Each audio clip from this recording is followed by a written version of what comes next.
Hello everyone, welcome back to another vlog. ಇವತ್ತಿನ ಈ ವ್ಲಾಗಲ್ಲಿ ನಾನು ನೀವು ಫಸ್ಟ್ ಟೈಮ್ ಬೆಣ್ಣೆ ತೆಗಿತಾ ಇದ್ದರೆ ಅಥವಾ ಬೆಣ್ಣೆ ತೆಗಿಯೋಕ್ಕೆ ಅಂತ ಹೋದಾಗೆಲ್ಲ ಅದು ಎಡವಟ್ಟಾಗ್ತಾಯಿದ್ರೆ ಹೇಗೆ ಪರ್ಫೆಕ್ಟಾಗಿ ಬೆಣ್ಣೆ ತೆಗಿಬೋದು ಮನೆಯಲ್ಲೇ, ಹಾಗೆ ಆ ಬೆಣ್ಣೆಯಿಂದ ತುಪ್ಪ ಹೇಗೆ ಮಾಡ್ಬೋದು ಘಮ ಘಮ ಅಂತ ತಿಳ್ಕೊಬೋದು. ಅದಕ್ಕೂ ಮುಂಚೆ ನಾವು ಈ ಏರಿಯಾದಲ್ಲಿ ನಮ್ಮ ಲೇಔಟಲ್ಲಿ ಒಂದು ದೇವಸ್ಥಾನ ಇದೆ. ಆ ದೇವಸ್ಥಾನದಲ್ಲಿ ಇವತ್ತೊಂದು ಪೂಜೆ ಇತ್ತು. ಸೊ ಆ ಪೂಜೆಗೆ ಹೋಗೋಕ್ಕೆ ನಾವು ಹೊರಡ್ತಾ ಇದ್ದೀವಿ, ವಿಸಿಟ್ ಮಾಡ್ತಾಯಿದ್ದೀವಿ. ಚರಿತ್ ಹೊರಗಡೆ ಬಂದಿದ್ದಕ್ಕೆ ತುಂಬ ಎಕ್ಸೈಟೆಡ್ ಇದ್ದಾನೆ. ಸೊ ಪೂಜೆ ಎಲ್ಲ ಹೇಗೆ ನಡೆಯುತ್ತೆ ಅಂತ ಕೂಡ ನೀವು ನೋಡ್ಬೋದು. ವರದಲ್ಲದೇನಿದೆ ಬಾಸುದೇವಿ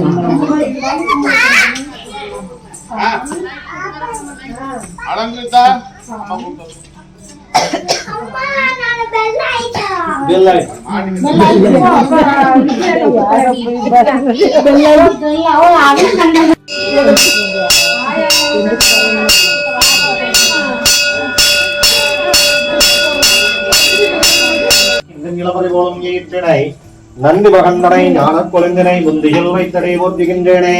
வேற்றாகி விண்ணாகி நின்றாய் பற்றி மேலாமையாளங்கை கொண்டாய் பற்றி ஊற்றாகி உள்ளே ஒளித்தாய் பற்றி ஓவாத சத்தத்து ஒளியே பற்றி ஆற்றாகி அங்கே வந்தாய் பற்றி ஆரங்கம் நால்வேதம் ஆனாய் பற்றி காற்றாகி எங்கும் கலந்தாய் பற்றி கைலை மலையானே போற்றி போற்றி. ನೋಡಿದ್ರಲ್ಲ, ನಮ್ಮ ಲೇಔಟಲ್ಲಿರೋ ಚಿಕ್ಕದಾಗಿರೋವಂಥ ಸಿಂಪಲ್ ಆಗಿರೋವಂಥ ತುಂಬಾ ಪ್ಲೆಸೆಂಟ್ ಆಗಿರೋವಂಥ ಗಣಪತಿ ಟೆಂಪಲ್ ಹೇಗಿದೆ ಅಂತ. ಇಲ್ಲಿ ವಿಸಿಟ್ ಮಾಡಿದಾಗೆಲ್ಲ ತುಂಬಾ ಚೆನ್ನಾಗಿ ಅನಿಸುತ್ತೆ, ಪ್ಲೆಸೆಂಟ್ ಫೀಲ್ ಆಗುತ್ತೆ, ಹಾಗೆಯೇ ಪಾಸಿಟಿವಿಟಿ ಇನ್ಕ್ರೀಸ್ ಆಗುತ್ತೆ ನಮ್ಮ ಬಾಡಿಯಲ್ಲಿ. ನಾನು ಮನೆಯಲ್ಲಿ ಯಾವತ್ತೂ ತುಪ್ಪ ಮಾಡ್ತಿರಲಿಲ್ಲ. ಮಗು ಬಂದ ಮೇಲಿಂದ ಮಗುಗೋಸ್ಕರ ಮನೆಯಲ್ಲೇ ಮಾಡಿದ ತುಪ್ಪ ಒಳ್ಳೆಯದು ಅಂತ ಮನೇಲಿ ಹೇಗೆ ತುಪ್ಪ ಮಾಡೋದು, ಹೇಗೆ ಬೆಣ್ಣೆ ತೆಗೆಯೋದು ಎಲ್ಲ ಅತ್ತೆಯಿಂದ ಕೇಳಿ ಕಲ್ತ್ಕೊಂಡೆ. ಅತ್ತೆ ಬಹಳ ವರ್ಷಗಳಿಂದ ನಂಗೆ ನೆನಪಿದ್ದಾಗಿಂದನೂ ಚಿಕ್ಕ ವಯಸ್ಸಿಂದನೂ ನೋಡ್ತಾ ಇದ್ದೀನಿ. ಅವರು ಮನೆಯಲ್ಲೇ ಹಾಲಿಂದ ಕೆನೆ ತೆಗೆದು ಅದಕ್ಕೆ ಹೆಪ್ಪಾಕಿ ಕೆನೆ ಎಲ್ಲ ಕಲೆಕ್ಟ್ ಮಾಡಿ ಅದರಿಂದ ಬೆಣ್ಣೆ ತೆಗೆದು ಮನೆಯಲ್ಲೇ ತುಪ್ಪ ಕಾಯಿಸೋರು. ತುಂಬ ಅಂದರೆ ತುಂಬಾ ಚೆನ್ನಾಗಿ ಸ್ಮೆಲ್ ಬರ್ತಿತ್ತು, ಟೇಸ್ಟ್ ಕೂಡ ತುಂಬ ಚೆನ್ನಾಗಿರ್ತಿತ್ತು. ಸೊ ಅವರು ನನಗೆ ಈಸಿಯಾಗಿ ಹೇಗೆ ಮಾಡೋದು ಅಂತ ಹೇಳಿಕೊಟ್ರು. ಅದನ್ನೇ ಫಾಲೋ ಮಾಡ್ತಾಯಿದ್ದೀನಿ. ಇದು 3ರಿಂದ 4ನೇ ಸಲ ನಾನು ಮಾಡ್ತಿರೋದು. ಪರ್ಫೆಕ್ಟಾಗಿ ಆಗುತ್ತೆ ಎವ್ರಿ ಟೈಮು, ಒಂದು ಸತಿನೂ ಫೇಲ್ ಆಗಿಲ್ಲ. ಸೊ ನಿಮಗೂ ಅದೇ ಥರ ಹೇಳ್ಕೊಡ್ತಾಯಿದ್ದೀನಿ. ಪ್ರತಿ ಸತಿ ನಾನು ಕೆನೆ ಕಲೆಕ್ಟ್ ಮಾಡಿ ಈ ಬಾಕ್ಸಲ್ಲಿ ಸ್ಟೋರ್ ಮಾಡ್ತಾ ಹೋಗ್ತೀನಿ. ಹೇಗೆ ಅಂತಂದರೆ, ನಾನು ಹಾಲು ಕಾಯಿಸ್ಬಿಟ್ಟು ತಣ್ಣಗಾದ್ಮೇಲೆ ಹಾಗೆ ಓಪನ್ ಸ್ವಲ್ಪ ಹೊತ್ತು ಫ್ರಿಡ್ಜಲ್ಲಿ ಇಡ್ತೀನಿ. ಆವಾಗ ಕೆನೆ ಎಲ್ಲ ಗಟ್ಟಿಯಾಗಿ ಮೇಲೆ ಕಲೆಕ್ಟ್ ಆಗುತ್ತೆ. ಅದನ್ನು ನಾನು ಒಂದು ಕೆಳಗಡೆ ಬಾಟಮ್ ಲೇಯರಲ್ಲಿ ಒಂದು ಸ್ವಲ್ಪ ಮೊಸರು ಹಾಕಿ ಅದರ ಮೇಲೆ ಹಾಕ್ತಾ ಹೋಗ್ತೀನಿ.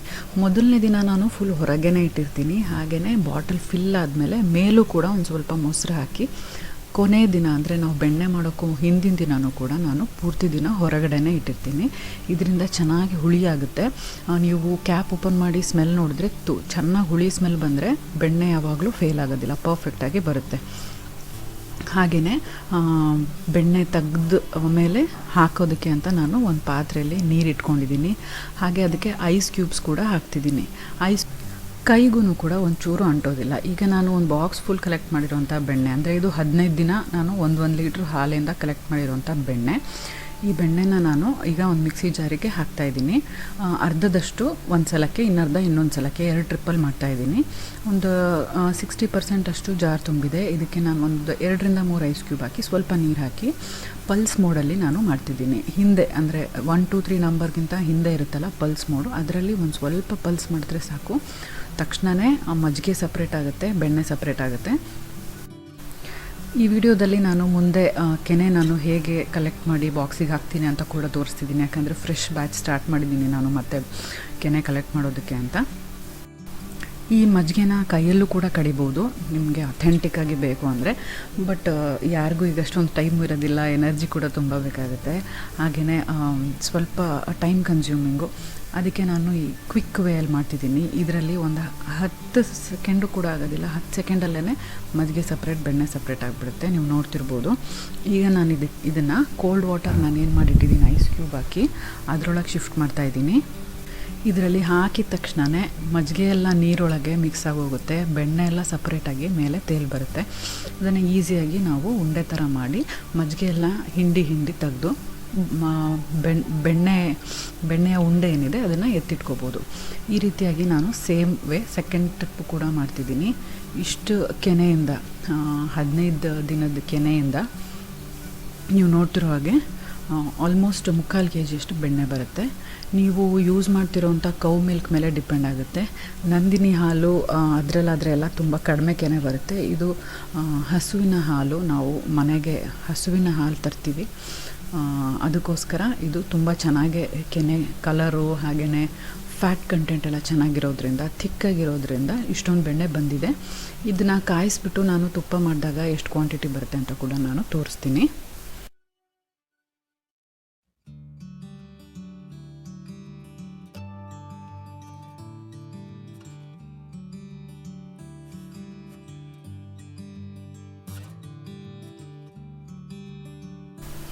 ಈ ಬೆಣ್ಣೆನ ನಾವು ಚೆನ್ನಾಗಿ ತೊಳೆದು ಯೂಸ್ ಮಾಡಬೇಕು. ಆದಷ್ಟು ಮಜ್ಜಿಗೆ ಕಂಟೆಂಟು ಎಷ್ಟು ಕಡಿಮೆ ಇರುತ್ತೋ ಅಷ್ಟು ಬೇಗ ಅಷ್ಟು ಕ್ಲೀನಾಗೆ ತುಪ್ಪ ಬರುತ್ತೆ. ಹಾಗೆಯೇ ಇದನ್ನು ನಾನು ತಕ್ಷಣವೇ ಕಾಯ್ಸೋಕ್ಕೆ ಹೋಗೋದಿಲ್ಲ. ಈ ಬೆಣ್ಣೆನ ಒಂದು ಸ್ವಲ್ಪ ಹೊತ್ತು ಫ್ರಿಡ್ಜಲ್ಲಿ ಇಡ್ತೀನಿ.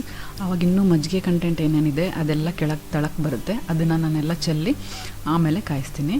ಸೊ ಅದಕ್ಕೂ ಮುಂಚೆ ನಾನು ನಿಮಗೆ ಕಾರ್ತಿಕ್ ಅವರ ಡ್ರೆಸ್ಸಿಂಗ್ ಸೆನ್ಸ್ ಬಗ್ಗೆ ಒಂದು ಸ್ವಲ್ಪ ಹೊತ್ತು ಮಾತಾಡೋಣ. ಬಹಳಷ್ಟು ಜನ ಹೇಳ್ತಿರ್ತೀರ ಅವರ ಹಾಕ್ಕೊಳ್ಳೋ ಶಾರ್ಟ್ಸು ಎಲ್ಲ ತುಂಬ ಚೆನ್ನಾಗಿರುತ್ತೆ, ಎಲ್ಲಿ ಪರ್ಚೇಸ್ ಮಾಡ್ತೀರಾ, ಹಾಗೆಯೇ ಅವರ ಹಾಕ್ಕೊಳ್ಳೋ ಬಟ್ಟೆಗಳು ಎಲ್ಲನೂ ತುಂಬ ಚೆನ್ನಾಗಿರುತ್ತೆ ಅಂತ. ಸೊ ಯಾವ ಥರ ಬಟ್ಟೆಗಳಿಗೆ ಯಾವ ಥರ ಚಪ್ಪಲ್ ಹಾಕ್ಕೋಬೇಕು, ಯಾವ ಥರ ಶೂಸು ಸ್ಲಿಪ್ಪರ್ಸು ಹಾಕ್ಕೋಬೋದು ಅಂತ ಅವರಿಂದ ಒಂದಷ್ಟು ಕೆಲವೊಂದು ಟಿಪ್ಸ್ನ ನಾನು ನಿಮಗೆ ಶೇರ್ ಮಾಡ್ತಿದ್ದೀನಿ. ಇದರಿಂದ ನಿಮ್ಮ ಬ್ರದರ್ಸ್ಗೆ ಆಗಿರ್ಬೋದು ಅಥವಾ ಹಸ್ಬೆಂಡ್ಗಾಗಿರ್ಬೋದು, ಫಾದರ್ಗಾಗಿರ್ಬೋದು ಗಿಫ್ಟ್ ಮಾಡೋಕ್ಕೆ ನಿಮಗೆ ಐಡಿಯಾಸ್ ಸಿಗುತ್ತೆ. ಹಾಗೆ ಅವರು ಕೂಡ ಐಡಿಯಾಸ್ಗೆ ನೋಡ್ತಾ ಇದ್ದರೆ ಯಾವುದು ಸ್ಟೈಲ್ ಟ್ರೆಂಡ್ಸ್ ಏನೇ ನಡೀತಾ ಇದೆ ಅಂತ ನೋಡ್ತಾ ಇದ್ದರೆ ಅವ್ರಿಗೂ ಕೂಡ ತುಂಬ ಹೆಲ್ಪ್ ಆಗುತ್ತೆ ಅಂತ. ನಾನು ನಿಮಗೆ ಯಾವಾಗಲೇ ಏನೇ ಆಫರ್ ಸೇಲ್ ನಡೀತಾ ಇದ್ದರೂ ಇನ್ಫಾರ್ಮೇಷನ್ ಕೊಡ್ತಾ ಇರ್ತೀನಿ. ಯಾಕಂದರೆ ಆ ಡೇಟ್ಸ್ ಒಳಗೆ ನೀವು ಶಾಪಿಂಗ್ ಮಾಡಿದ್ರೆ ನಿಮಗೆ ಹಣ ತುಂಬ ಉಳಿಯುತ್ತೆ ಅಂತ. ಅದೇ ರೀತಿ ಈ ವೀಕೆಂಡ್ ಕೂಡ ಸೇಲ್ ನಡೀತಾ ಇದೆ, ಮೆಗಾ ಫ್ಯಾಷನ್ ವೀಕೆಂಡ್ ಸೇಲ್ ಅಂತ. ಸೊ ಇದ್ರ ಪ್ರಕಾರ 4ನೇ ತಾರೀಕಿಂದ 6ನೇ ತಾರೀಕು ಒಳಗೆ ನೀವೇನೇ ಪರ್ಚೇಸ್ ಮಾಡಿದ್ರು ಅಪ್ ಟು 70% ಆಫ್ ಇರುತ್ತೆ. ಅದ್ರ ಜೊತೆ ಎಕ್ಸ್ಟ್ರಾ 300 ರೂಪೀಸ್ ಆಫ್ ಕೂಡ ಸಿಗುತ್ತೆ. ಅದು ಹೇಗೆ ಅಂತ ಅಂದರೆ, ನೀವು 3000 ರೂಪೀಸ್ವರೆಗೂ ಮಿನಿಮಮ್ ಆರ್ಡರ್ ಅಷ್ಟು ಪ್ಲೇಸ್ ಮಾಡಿದ್ರೆ ಆನ್ ಆಲ್ ಪ್ರೀಪೇಯ್ಡ್ ಆರ್ಡರ್ಸ್ ನಿಮಗೆ 300 ರೂಪೀಸ್ ಕ್ಯಾಶ್ ಬ್ಯಾಕ್ ಸಿಗುತ್ತೆ. ಸೊ ಇದು ನಿಮ್ಮ ಆರ್ಡರ್ಸು ಫ್ಯಾಷನ್ ಮತ್ತು ಬ್ಯೂಟಿ ಕ್ಯಾಟಗರಿಯಲ್ಲಿ ಇದ್ದರೆ ಮಾತ್ರ ಸಿಗುತ್ತೆ. ಸೊ ನೀವೇನಾದರೂ ಫಸ್ಟ್ ಟೈಮ್ ಅಮೆಝಾನಲ್ಲಿ ಶಾಪಿಂಗ್ ಮಾಡ್ತಾಯಿದ್ರೆ first customer new customer offer ಅಂತ ಸಿಗುತ್ತೆ ನಿಮಗೆ. ಇದ್ರ ಪ್ರಕಾರ ನಿಮ್ಮ ಫಸ್ಟ್ ಡೆಲಿವರಿ ಫ್ರೀಯಾಗಿ ಸಿಗುತ್ತೆ, free delivery on your first fashion order. ಹಾಗೆಯೇ ಇನ್ನಷ್ಟು ನ್ಯೂ ಕಸ್ಟಮರ್ಗೆ ಆಫರ್ಸ್ ಬಿಟ್ಟಿದ್ದಾರೆ 20% ಕ್ಯಾಶ್ ಬ್ಯಾಕ್ ಅಂತ. ಎಲ್ಲದರದ್ದು ಡೀಟೇಲ್ಸ್ ನಾನು ಡಿಸ್ಕ್ರಿಪ್ಷನ್ ಬಾಕ್ಸಲ್ಲಿ ಹಾಕಿರ್ತೀನಿ. ಸೊ ನೀವು ಈ ಡಿಸ್ಕೌಂಟ್ ಟೈಮಲ್ಲಿ ಶಾಪಿಂಗ್ ಮಾಡೋದ್ರಿಂದ ಇದೆಲ್ಲ ಅಡ್ವಾಂಟೇಜಸ್ ಇದೆ ನಿಮಗೆ. ಕಾರ್ತಿಕ್ ಬಾಟಾ ಚಪ್ಪಲ್ಸ್ನ ಪ್ರಿಫರ್ ಮಾಡ್ತಾರೆ. ಅಫೋರ್ಡೆಬಲ್ ಕೂಡ ಇರುತ್ತೆ, ಹಾಗೆಯೇ ಸ್ಟ್ರಾಂಗ್ ಕೂಡ ಇರುತ್ತೆ, ತುಂಬ ದಿನ ಬಾಳಿಕೆ ಬರುತ್ತೆ. ಇದು ಜಸ್ಟ್ ರಫ್ ಆ್ಯಂಡ್ ಟಫ್ ಯೂಸ್ಗೆ ಅಂತ. ಮನೆ ಹತ್ತಿರ ಅಲ್ಲಿ ಇಲ್ಲಿ ಓಡಾಡಿದಾಗ, ಹಾಲು ತರಕ್ಕೆ ಹೋದಾಗ, ತರಕಾರಿ ತರಕ್ಕೆ ಹೋದಾಗ ತುಂಬ ಹೊತ್ತು ವಾಕಿಂಗ್ ಮಾಡ್ಕೊಂಡು ಹೋಗ್ತಾರೆ. ವಾಕಿಂಗ್ ಆದಂಗೆ ಆಗುತ್ತೆ, ಕೆಲಸನೂ ಆದಂಗೆ ಆಗುತ್ತೆ ಅಂತ. ಆವಾಗ ಇದು ಕಾಲಿಗೆ ಒಂಚೂರು ಸ್ಟ್ರೈನ್ ಆಗೋದಿಲ್ಲ, ತುಂಬ ಸಾಫ್ಟ್ ಫೀಲ್ ಆಗುತ್ತೆ. ಹಾಗೆಯೇ ವಾಕಿಂಗ್ ಮಾಡಿದಾಗ ಕಾಲು ನೋವಾಗೋದಿಲ್ಲ. ಸೊ ಅದಕ್ಕೋಸ್ಕರ ಈ ಥರ ಚಪ್ಪಲ್ಸ್ನ ಯೂಸ್ ಮಾಡ್ತಾರೆ. ಪ್ರತಿಯೊಂದು ಚಪ್ಪಲ್ದು ನಾನು ಲಿಂಕ್ಸ್ನ ಡಿಸ್ಕ್ರಿಪ್ಷನ್ ಬಾಕ್ಸಲ್ಲಿ ಹಾಕಿರ್ತೀನಿ, ನೀವು ಚೆಕ್ಔಟ್ ಮಾಡ್ಬೋದು. ನಾವು ಟ್ರಿಪ್ಗೆ ಹೋದಾಗ, ಮಾಲ್ಗೆ ಹೋದಾಗ, ಹೀಗೆ ಎಲ್ಲಾದರೂ ಡಿನ್ನರ್ ಔಟಿಂಗಿಗೆ ಅಂತೆಲ್ಲ ಹೋದಾಗ ಹಾಕ್ಕೊಳ್ಳೋಕ್ಕೆ ಈ ರೀತಿಯಾದ ಕ್ರಾಕ್ಸ್ ಸ್ಲಿಪ್ಪರ್ಸ್ನ ತೊಗೊಂಡಿದ್ದಾರೆ. ಇದನ್ನು ನಾವು ಯಾವುದ್ರ ಜೊತೆಗೆ ಬೇಕಾದರೂ ಹಾಕ್ಕೋಬೋದು, ಮಲ್ಟಿಪರ್ಪಸ್ ಯೂಸು. ಇದಂತೂ ಒಂದು 5-6 ವರ್ಷ ಹಾಕಿದ್ರೂ ಹೇಗಿರುತ್ತೋ ಹಾಗೇ ಇರುತ್ತೆ. ವಾಷಬಲ್ ಕೂಡ ಹೌದು, ಇದರ ಮೇಲೆ ಕೊಳೆ ಕೂರೋದಿಲ್ಲ. ನೀವು ಎತ್ತರ ತಗ್ಗು ಇರೋ ಜಾಗಕ್ಕೆಲ್ಲ ಓಡಾಡಿದಾಗ, ತೋಟದಲ್ಲಿ ಹೊಲದಲ್ಲಿ ಎಲ್ಲ ಓಡಾಡುವಾಗ ತುಂಬಾ ಕಂಫರ್ಟ್ ಅನಿಸುತ್ತೆ ನಿಮಗೆ. ನಿಮ್ಮ ಮನೆಯಲ್ಲಿ ಯಾರಾದರೂ ಹೊಲಕ್ಕೆ ತುಂಬ ಓಡಾಡೋರಿದ್ದರೆ ಅವ್ರಿಗಂತೂ ಇದನ್ನು ಗಿಫ್ಟ್ ಮಾಡಿ. ಸ್ವಲ್ಪ ಎಕ್ಸ್ಪೆನ್ಸಿವ್ ಅನಿಸುತ್ತೆ, ಬಟ್ ಟೋಟಲಿ ವರ್ತ್ ಇಟ್. ಯಾಕಂದರೆ ವರ್ಷಾನುಗಟ್ಟಲೆ ಯೂಸ್ ಮಾಡ್ಬೋದು. ಅಂದರೆ ಕಾಲು ತುಂಬ ಹೊತ್ತು ಶೂಸ್ ಒಳಗೆ ಹಂಗೆ ಇದ್ದರೆ ವಾಸನೆ ಬರುತ್ತೆ. ಸೊ ಅದಕ್ಕೋಸ್ಕರ ಇಲ್ಲಿ ನೀವು ನೋಡ್ತಿರೋ ಹಾಗೆ ತೂತು ಕೊಟ್ಟಿದ್ದಾರೆ. ಇದರೊಳಗಿಂದ ಏರ್ ಸರ್ಕ್ಯುಲೇಷನ್ ಆಗೋದ್ರಿಂದ ಬಹಳ ಹೊತ್ತು ಹಾಕ್ಕೊಂಡ್ರೂ ಕಾಲು ವಾಸನೆ ಬರೋದಿಲ್ಲ, ಹಾಗೆಯೇ ಸ್ವೆಟ್ ಆಗೋದಿಲ್ಲ. ಆಮೇಲೆ ಇದನ್ನು ನೀವು ಬೆಲ್ಟ್ನ ಹಿಂದೆ ಹಾಕ್ಕೊಂಡು ಟೈಟಾಗಿ ಫಿಟ್ಟಾಗಿ ಕೂರೋ ಥರನೂ ಹಾಕ್ಕೋಬೋದು. ಅಥವಾ ನಿಮಗೆ ಜಸ್ಟ್ ಸ್ಲಿಪ್ ಆನ್ ಥರ ಹಾಕೋದು ತೆಗೆಯೋದು ಈಸಿ ಆಗಬೇಕು ಅಂದರೆ ಈ ಬೆಲ್ಟ್ನ ನಾವು ಮೇಲೆ ಮಡಚಿಟ್ಕೊಂಡ್ರೆ ನಾರ್ಮಲ್ ಸ್ಲಿಪ್ಪರ್ ಥರನೂ ಯೂಸ್ ಮಾಡ್ಬೋದು ವಿತೌಟ್ ಬೆಲ್ಟು. ಈ ಎಲ್ಲ ಸ್ಲಿಪ್ಪರ್ಸು ನನಗೆ ಅಮೆಝಾನಲ್ಲಿ ನಾರ್ಮಲ್ MRPಗಿಂತ ತುಂಬ ಕಡಿಮೆ ಬೆಲೆಗೆ ಸಿಕ್ತು. ಸೊ ನಿಮ್ಮ ಸೈಜ್ ಪರ್ಫೆಕ್ಟಾಗಿ ನೋಡಿ ನೀವು ಆರ್ಡರ್ ಮಾಡಿದ್ರೆ ಯಾವುದೇ ರೀತಿಯಾದ ತೊಂದರೆ ಆಗೋದಿಲ್ಲ. ಅಂಗಡಿಲಿ ಹೋಗಿ ತೊಗೊಳೋದಕ್ಕಿಂತ ಆನ್ಲೈನಲ್ಲೇ ತುಂಬ ಹಣ ಉಳಿಸ್ಬೋದು ಅಂತ ನಂಗೆ ಅನಿಸುತ್ತೆ. ಕೊನೆಯದಾಗಿ last but not least office wear ತುಂಬಾ ಇಂಪಾರ್ಟೆಂಟ್. ಯಾಕಂದರೆ ಎವ್ರಿ ಡೇ ಬೆಳಗ್ಗಿಂದ ಸಂಜೆವರೆಗೂ ಹಾಕ್ಕೊಳ್ಳೋ ಅಂಥ ಚಪ್ಪಲು ತುಂಬ ಕಂಫರ್ಟೇಬಲ್ ಆಗೂ ಇರಬೇಕು, ಹಾಗೆಯೇ ನೋಡೋಕ್ಕೂ ಸ್ವಲ್ಪ ಫಾರ್ಮಲಾಗಿ ಕೂಡ ಕಾಣಬೇಕು. ಅದಕ್ಕೆ ಈ ಬಾಟಾದವರ ಈ ಚಪ್ಪಲನ್ನ ಕಾರ್ತಿಕ್ ತೊಗೊಂಡಿದ್ದಾರೆ. ಇದನ್ನು ಆಫೀಸ್ಗೆ ಡೈಲಿ ಯೂಸ್ ಮಾಡ್ತಾರೆ. ತುಂಬಾ ಚೆನ್ನಾಗಿ ಕಾಣುತ್ತೆ, ಎಲ್ಲ ಥರ ಫಾರ್ಮಲ್ ವೇರ್ಗೂ ಸೂಟ್ ಆಗುತ್ತೆ, ನೋಡೋಕ್ಕೂ ಕೂಡ ಸ್ಟೈಲಿಶ್ ಆಗಿದೆ. ನಿಮಗೆ ಈ 3 ಚಪ್ಪಲಲ್ಲಿ ಯಾವ್ದು ತುಂಬ ಇಷ್ಟ ಆಯಿತು ಅಂತ ಕಮೆಂಟ್ಸಲ್ಲಿ ಬರ್ತಿಳಿಸಿ. ಹಾಗೆ ನೀವು ಯಾವ ಚಪ್ಪಲನ್ನ ಯಾರಿಗೆ ಗಿಫ್ಟ್ ಮಾಡೋಕ್ಕೆ ಇಷ್ಟಪಡ್ತೀರಾ ಅಂತ ಕೂಡ ಕಮೆಂಟ್ಸಲ್ಲಿ ಬರ್ತಿಳಿಸಿ. ಇದಿಷ್ಟು ಚಪ್ಪಲ್ ಎಲ್ಲ ಸೇರಿ ಜಸ್ಟ್ 3,000ದಲ್ಲಿ ಆಯಿತು. 5-6 ವರ್ಷ ಬಾಳಿಕೆ ಬರುವಂಥ ಈ 3 ಚಪ್ಪಲ್ಗೆ ಜಸ್ಟ್ 3,000 ಖರ್ಚು ಮಾಡೋದು ತುಂಬಾ ವರ್ತ್ ಅನಿಸುತ್ತೆ. ಮೊದಲಿಂದ ನಾನು ಹೇಳ್ತಾ ಹೋಗ್ತೀನಿ, ಫಸ್ಟಿಗೆ ತೋರಿಸಿದ ಚಪ್ಪಲ್ದು ಆ್ಯಕ್ಚುಲ್ MRP 600, ಬಟ್ ಅಮೆಝಾನಲ್ಲಿ ಜಸ್ಟ್ 414 ರುಪೀಸ್ಗೆ ಸಿಕ್ತು ನನಗೆ. ಎರಡನೇದಾಗಿ ತೋರಿಸಿದ್ದು ಕ್ರಾಕ್ಸ್ ಚಪ್ಪಲ್ದು MRP 3,495 ರುಪೀಸು, ಬಟ್ ಅಮೆಝಾನಲ್ಲಿ ಜಸ್ಟ್ 1,899 ರುಪೀಸ್ಗೆ ಸಿಕ್ತು. ಕೊನೆಯದಾಗಿ ದಿ ಬೆಸ್ಟ್ ಅಂದರೆ ನನ್ನ ಫೇವ್ರೆಟ್ ಫಾರ್ಮಲ್ ಶೂಸ್ ಏನಿದೆ, ಈ ಶೂಸ್ ಕಮ್ ಚಪ್ಪಲ್ ಟೈಪು, ಇದು MRP 959 ರುಪೀಸು, ಬಟ್ ಅಮೆಝಾನಲ್ಲಿ ಜಸ್ಟ್ 761 ರುಪೀಸ್ಗೆ ಸಿಕ್ತು.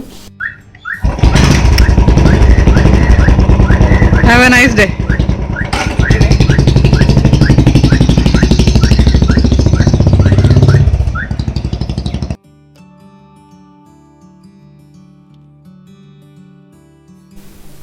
ಇಲ್ಲಿ ಮಹಾಶಿವರಾತ್ರಿಗೆ ಎಲ್ಲರ ಮನೆ ಮುಂದೆ ಸಗಣಿ ಸಾರಿಸಿ ಈ ರೀತಿ ಬಾರ್ಡರಲ್ಲೆಲ್ಲ ಸುಣ್ಣದ ನೀರನ್ನ ಹಚ್ಚಿ ಅಲಂಕಾರ ಮಾಡ್ತಾಯಿದ್ದಾರೆ. ನಮ್ಮ ಮನೆ ಓನರ್ ಕೂಡ ಬಂದಿದ್ದಾರೆ ಊರಿಂದ, ಸೊ ಅವರು ಇದನ್ನೆಲ್ಲ ಮಾಡಿಸ್ತಾ ಇದ್ದಾರೆ. ನಮಗಿದೆಲ್ಲ ಹೊಸ್ತು, ಈ ರೀತಿ ಎಲ್ಲ ಮಾಡಿ ನೋಡಿ ಅಭ್ಯಾಸ ಇಲ್ಲ. ಸೊ ಹೇಗೆಲ್ಲ ಮಾಡ್ತಾರೆ ಎಲ್ಲರ ಮನೆಯಲ್ಲಿ ಶಿವರಾತ್ರಿ ಪ್ರಿಪ್ರೇಷನ್ಸ್ ಅಂತ ನಾನು ಫಸ್ಟ್ ಟೈಮ್ ನೋಡ್ತಾ ಇದ್ದೀನಿ, ನಿಮಗೂ ಕೂಡ ತೋರಿಸ್ತಾ ಇದ್ದೀನಿ. ಅಷ್ಟರಲ್ಲಿ ಪೋಲಿಯೋ ಡ್ರೈವ್ ಇತ್ತು, ನಿಮಗೆಲ್ಲ ಗೊತ್ತಿರೋ ಹಾಗೆ. ಸೊ ಚರಿತ್ಗೆ ಫಸ್ಟ್ ಟೈಮ್ ಪೋಲಿಯೋ ಹಾಕ್ಸ್ಕೊಂಡು ಬರ್ತಾಯಿದ್ದಾರೆ. ಸ್ವಲ್ಪ ಹತ್ತನಂತೆ ಪಾಪ ಮುಖ ಡಲ್ಲಾಗಿತ್ತು ನೋಡೋಕ್ಕೆ, ಫಸ್ಟ್ ಟೈಮ್ ಅಲ್ವಾ, ಅದಕ್ಕೆ ನೆಕ್ಸ್ಟ್ ಟೈಮಿಂದ ಮೋಸ್ಟ್ಲಿ ಅವ್ನಿಗೆ ಅಭ್ಯಾಸ ಆಗೋಗುತ್ತೆ. ನೀವೆಲ್ಲರೂ ನಿಮ್ಮ ಮಕ್ಕಳಿಗೆ ಪೋಲಿಯೋ ಡ್ರಾಪ್ಸ್ ಹಾಕ್ಸಿದ್ರಾ ಅಂತ ಕಮೆಂಟ್ಸಲ್ಲಿ ಬರ್ತಿಳಿಸಿ. ಸೊ ಈಗ ಬೆಣ್ಣೆ ಎಲ್ಲ ಚೆನ್ನಾಗಿ ಸೆಟ್ಟಾಗಿದೆ. ಅದರಲ್ಲಿ ಆಲ್ರೆಡಿ ಒಂದು ಸ್ವಲ್ಪ ಬೆಣ್ಣೆನ ನಾವು ಬ್ರೆಡ್ ಮೇಲೆ ಬಟರ್ ಹಚ್ಕೊಂಡು ತಿಂದ್ಬಿಟ್ಟಿದ್ದೀವಿ. ಫ್ರೆಶ್ ಬೆಣ್ಣೆ ನೋಡಿದ್ರೆ ಭಾಳ ಟೆಂಪ್ಟ್ ಆಗುತ್ತೆ. ಬ್ರೆಡ್ ಆ್ಯಂಡ್ ಬಟರ್ ಕಾಂಬಿನೇಷನ್ ಕಾರ್ತಿಕಿಗೆ ಫೇವ್ರೇಟು. ಸೊ ಬ್ರೌನ್ ಬ್ರೆಡ್ ತೊಗೊಂಡು ಬಂದಿದ್ದರು, ಅದ್ರ ಮೇಲೆ ಹಚ್ಕೊಂಡು ತಿಂದ್ವಿ. ತುಂಬಾ ಚೆನ್ನಾಗಿತ್ತು. ಫ್ರೆಶ್ ಹೋಮ್ ಮೇಡ್ ಬೆಣ್ಣೆ ಮುಂದೆ ಯಾವ ಬೆಣ್ಣೆನೂ ಇಲ್ಲ ನೋಡಿ. ಸೊ ಈಗ ನಾನು ಮಿಕ್ಕಿರೋ ಬೆಣ್ಣೆನ ಸಿಮ್ ಮಾಡಿ ಇಡ್ತಾಯಿದ್ದೀನಿ. ಇದು ನಿಧಾನಕ್ಕೆಲ್ಲ ಕರಗಿ ನೊರೆ ಬರೋಕ್ಕೆ ಸ್ಟಾರ್ಟ್ ಆಗುತ್ತೆ. ಆದಷ್ಟು ಲೋ ಫ್ಲೇಮಲ್ಲೇ ಇದನ್ನು ಮಾಡಿದಷ್ಟು ಪರ್ಫೆಕ್ಟಾಗಿ ಆಗುತ್ತೆ. ಬೆಣ್ಣೆ ಎಲ್ಲ ಕರ್ಗಿದ ಮೇಲೆ ನಾನು ಇದಕ್ಕೆ ಒಂದೊಂದೇ ಇಂಗ್ರೀಡಿಯೆಂಟ್ ಹಾಕ್ತಾ ಹೋಗ್ತಿದ್ದೀನಿ. ಒಂದೇ ಒಂದು ಕಲ್ಲು ಸಕ್ಕರೆ ಪೀಸ್ ಹಾಕ್ತಾಯಿದ್ದೀನಿ, ಸಣ್ಣದಾಗಿರುವಂಥದ್ದು. ಒಂದೇ ಒಂದು ಪೀಸ್ ಕಲ್ಲುಪ್ಪು ಹಾಕ್ತಾಯಿದ್ದೀನಿ. ಹಾಗೆ ಇದಕ್ಕೆ ಒಂದು 3-4 ಮೆಂತೆಕಾಳು ಹಾಕ್ತಾಯಿದ್ದೀನಿ. ನೀವು ಸ್ವಲ್ಪ ಕ್ರಷ್ ಮಾಡಿ ಕೂಡ ಹಾಕ್ಬೋದು. ಹೇಗಿದ್ದರೂ ಸೋಸೋದೇ, ಇದರಲ್ಲಿ ಕುದ್ದಾಗ ಅದ್ರ ಫ್ಲೇವರ್ ಬಿಟ್ಕೊಳ್ಳುತ್ತೆ ಅಂತ ನಾನು ಕ್ರಷ್ ಮಾಡೋಕ್ಕೆ ಹೋಗಲಿಲ್ಲ. ಹಾಗೆಯೇ ಒಂದು 2-3 ಕಾಳು ಏಲಕ್ಕಿ ಹಾಕಿದ್ದೀನಿ. ಪಾಪುಗೆ ಇದು ತುಪ್ಪ ಮಾಡ್ತಿರೋದ್ರಿಂದ ಅರಿಶಿನದ ಪುಡಿ ಸ್ವಲ್ಪನೇ ಹಾಕಿದ್ದೀನಿ, ಒಂದು ಚಿಟಿಕೆ. ಶೀತ ಆಗಬಾರ್ದು ಪಾಪುಗೆ ಅಂತ, ಕಲರ್ಗೋಸ್ಕರ ಅಲ್ಲ ಇದು. ನೀವು ಅರಿಶಿನ ಹಾಕ್ತಿದ್ರೂ ಕೂಡ ಗೋಲ್ಡನ್ ಕಲರ್ ಬಂದೇ ಬರುತ್ತೆ. ಹಾಗೆ ಒಂದೇ ಒಂದು ಬೆಳ್ಳುಳ್ಳಿ ಹೆಸಳು ಕೂಡ ಹಾಕಿದ್ದೀನಿ. ಇದಕ್ಕೆ ತುಂಬ ಇಂಪಾರ್ಟೆಂಟ್ ಅಂದರೆ ವಿಳೆದೆಲೆ ಇರಲಿಲ್ಲ ಮನೇಲಿ. ನೀವು ಮಾತ್ರ ಖಂಡಿತ ಹಾಕಿ, ಅದರಿಂದ ತುಂಬ ರುಚಿ ಹೆಚ್ಚುತ್ತೆ. ನನಗೆ ಅವೈಲೇಬಲ್ ಇರಲಿಲ್ಲ ಅವತ್ತು, ಅದಕ್ಕೋಸ್ಕರ ನಾನು ಹಾಗೆಯೇ ಮಾಡಿದ್ದೀನಿ. ಆದರೂ ಕೂಡ ತುಂಬಾ ಒಳ್ಳೆ ಸ್ಮೆಲ್ಲು, ಒಳ್ಳೆ ಟೇಸ್ಟ್ ಬಂದಿದೆ. ಈಗ ಸಿಮ್ಮರಲ್ಲಿ ಇನ್ನೂ ಚೆನ್ನಾಗಿ ಆಗಿ ಮೇಲೇನು ನೊರೆ ಎಲ್ಲ ಏನಿದೆ ಅದೆಲ್ಲ ಹೋಗುತ್ತೆ, ಆಮೇಲೆ ಬಬ್ಬಲ್ ಹಾಕೋಕ್ಕೆ ಸ್ಟಾರ್ಟ್ ಆಗುತ್ತೆ. ಅಲ್ಲಿವರೆಗೂ ಸಿಮ್ಮಲ್ಲಿ ಇಟ್ಟಿದ್ದೀನಿ. ಮಧ್ಯೆ ಹೋಗಿ ತಿರುಗಿಸ್ತಾ ಇದ್ದೀನಿ. ಅಷ್ಟರಲ್ಲಿ ಬಟ್ಟೆಗಳನ್ನೆಲ್ಲ ಮಡ್ಚಿಡಕ್ಕೆ ಬಂದಿದ್ದೀನಿ.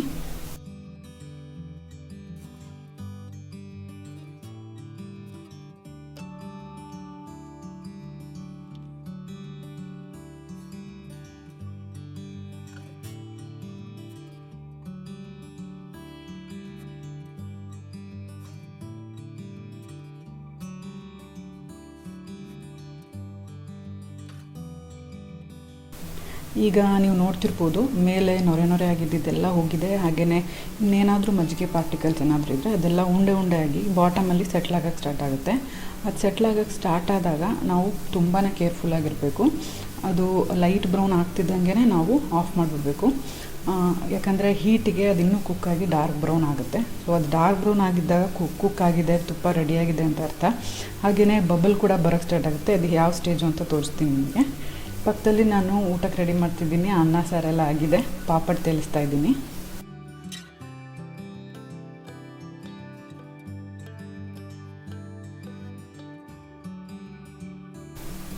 ನೋಡಿ, ನಾನು ಹೇಳಿದ್ನಲ್ಲ ಈ ರೀತಿ ಬಬಲ್ ಬರೋಕ್ಕೆ ಸ್ಟಾರ್ಟ್ ಆಗುತ್ತೆ ಅಂತ. ಎಲ್ಲ ಪಾರ್ಟಿಕಲ್ಸ್ ಕೆಳಗೆ ಹೋಗಿ ಸೆಟ್ಲ್ ಆಗಿದ ತಕ್ಷಣ ಈ ರೀತಿ ಸಣ್ಣ ಸಣ್ಣ ಬಬಲ್ಸ್ ಬರೋಕ್ಕೆ ಸ್ಟಾರ್ಟ್ ಆಗಿದೆ. ಈ ಸಣ್ಣ ಸಣ್ಣ ಬಬಲ್ಸು ದೊಡ್ಡ ದೊಡ್ಡ ಬಬಲ್ಸ್ ಆಗಿ ಕೊನೆಗೆಲ್ಲ ಬಬಲ್ಸು ಕಡಿಮೆ ಆಗೋಗುತ್ತೆ. ಆವಾಗ ಆಫ್ ಮಾಡಿದ್ರೆ ಆಯಿತು. ತುಂಬ ಕೇರ್ಫುಲ್ಲಾಗಿರಬೇಕು, ಸಿಮ್ಮಲ್ಲೇ ಇರಬೇಕು, ಇದೇ ಮೇಯ್ನ್ ಇಂಪಾರ್ಟೆಂಟು. ಸೊ ಮನೆ ತುಂಬ ಘಮ ಅಂತ ತುಪ್ಪದ ವಾಸನೆ ಬರ್ತಾಯಿದೆ. ನೀವು ಫಸ್ಟ್ ಟೈಮ್ ಟ್ರೈ ಮಾಡ್ತಾಯಿದ್ರೆ ಈ ಸ್ಟೆಪ್ ಬೈ ಸ್ಟೆಪ್ ನಾನು ಹೇಳಿದಾಗೆ ಫಾಲೋ ಮಾಡಿ ನೋಡಿ, ಗ್ಯಾರಂಟಿ ಫೇಲ್ ಆಗೋದಿಲ್ಲ. ಟ್ರೈ ಮಾಡಿ ಹೇಗಾಗಿತ್ತು ಅಂತ ನನಗೆ ಕಮೆಂಟ್ಸಲ್ಲಿ ಬರ್ತಿಳಿಸಿ.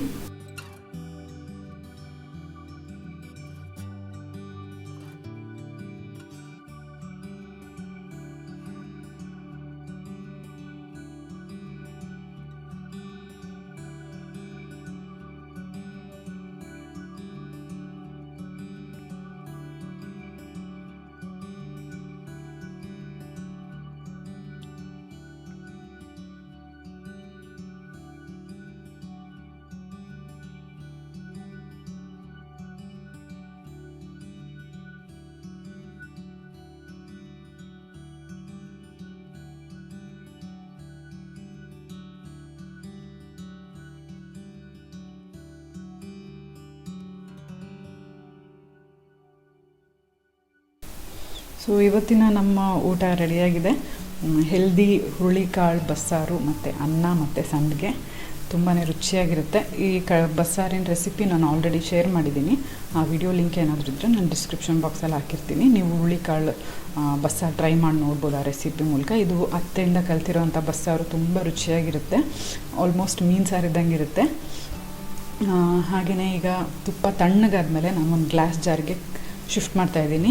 ಸಣ್ಣದಾಗಿರೋವಂಥ ಸೋಸೋದ್ರಲ್ಲಿ ನಾನು ಸೋಸ್ತಿದ್ದೀನಿ. ಇದರಿಂದ ಯಾವುದೇ ಸಣ್ಣ ಸಣ್ಣ ಪಾರ್ಟಿಕಲ್ಸ್ ಏನಿದ್ರೂ ಬರೋದಿಲ್ಲ.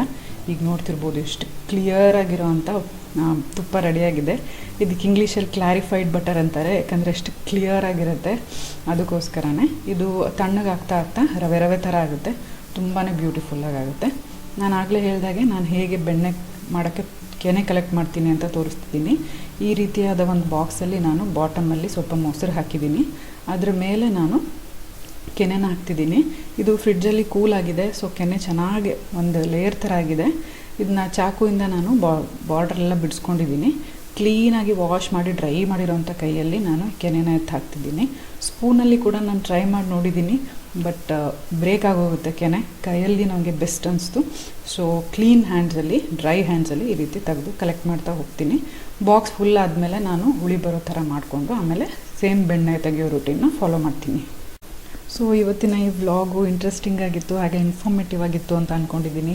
ನಿಮಗೆಲ್ಲರಿಗೂ ಹೇಗೆ ಅನಿಸ್ತು ಅಂತ ಕಮೆಂಟ್ಸಲ್ಲಿ ಬರ್ತಿಳಿಸಿ. ಹಾಗೆ ನೀವೇನೂ ನಮ್ಮ ಚಾನಲ್ಗೆ ಸಬ್ಸ್ಕ್ರೈಬ್ ಮಾಡದೆ ನೋಡ್ತಾ ಇದ್ದರೆ ಸಬ್ಸ್ಕ್ರೈಬ್ ಮಾಡಿ, ಪಕ್ಕದಲ್ಲಿರೋ ಬೆಲ್ ಐಕನ್ನ ಕ್ಲಿಕ್ ಮಾಡೋದ್ರಿಂದ ನಾನು ಎಲ್ಲ ವಿಡಿಯೋ ನೋಟಿಫಿಕೇಷನ್ ನಿಮ್ಮ ಮೊಬೈಲ್ಗೆ ತಕ್ಷಣ ಸಿಗುತ್ತೆ ಅಂತ ಹೇಳ್ತಾ ಈ ವ್ಲಾಗ್ನ ನಾನು ಇಲ್ಲಿಗೆ ಮುಗಿಸ್ತಾ ಇದ್ದೀನಿ.